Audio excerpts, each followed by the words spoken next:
So I'm currently doing a Masters of Research with the University of Exeter, and before that, so last June, I graduated from my undergrad at the University of Exeter as well, and I did a BA in history. I've always been interested in women's history or gender relationships in history and things like that, so I thought that would be a really cool path to go down. So I was doing A-levels in history and English lit and sociology, and I loved all of my subjects, and I wasn't sure what I wanted to do at university, and I was browsing through the prospectuses, and I found, in fact, the course at Warwick, which was Comparative American Studies, and you could do a year abroad at the University of the West Indies.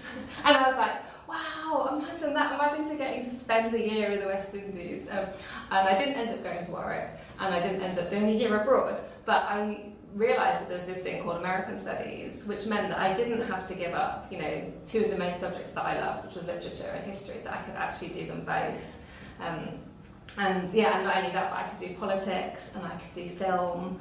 And so, once I'd kind of found that was the degree for me, I just hunted down all the universities that did it, and had a great time as an undergraduate.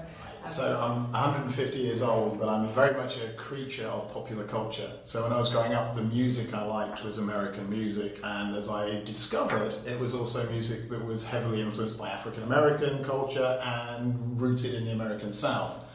So I wanted a degree as an undergraduate that enabled me to link my love of popular culture, particularly music, to understanding more about the place from which that music had come. And of course it's a music that dominates the Western world, and in fact beyond the Western world, not just America. So, I was interested in how did the culture, the music, the entertainment that I really enjoyed, where did it come from and what did it say about the world from which it came?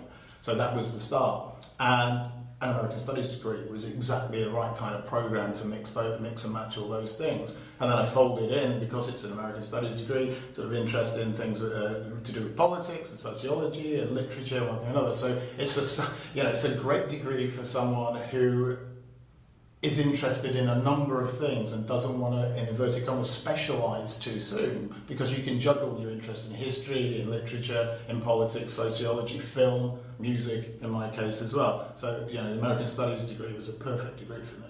I thought of American Studies as being more unconventional, in the sense that it was you could study music, you could study art, culture, at the same time as doing it with history. I was lucky, I fell into it. I turned up at the right university at the right time. It isn't antiquated European stuff.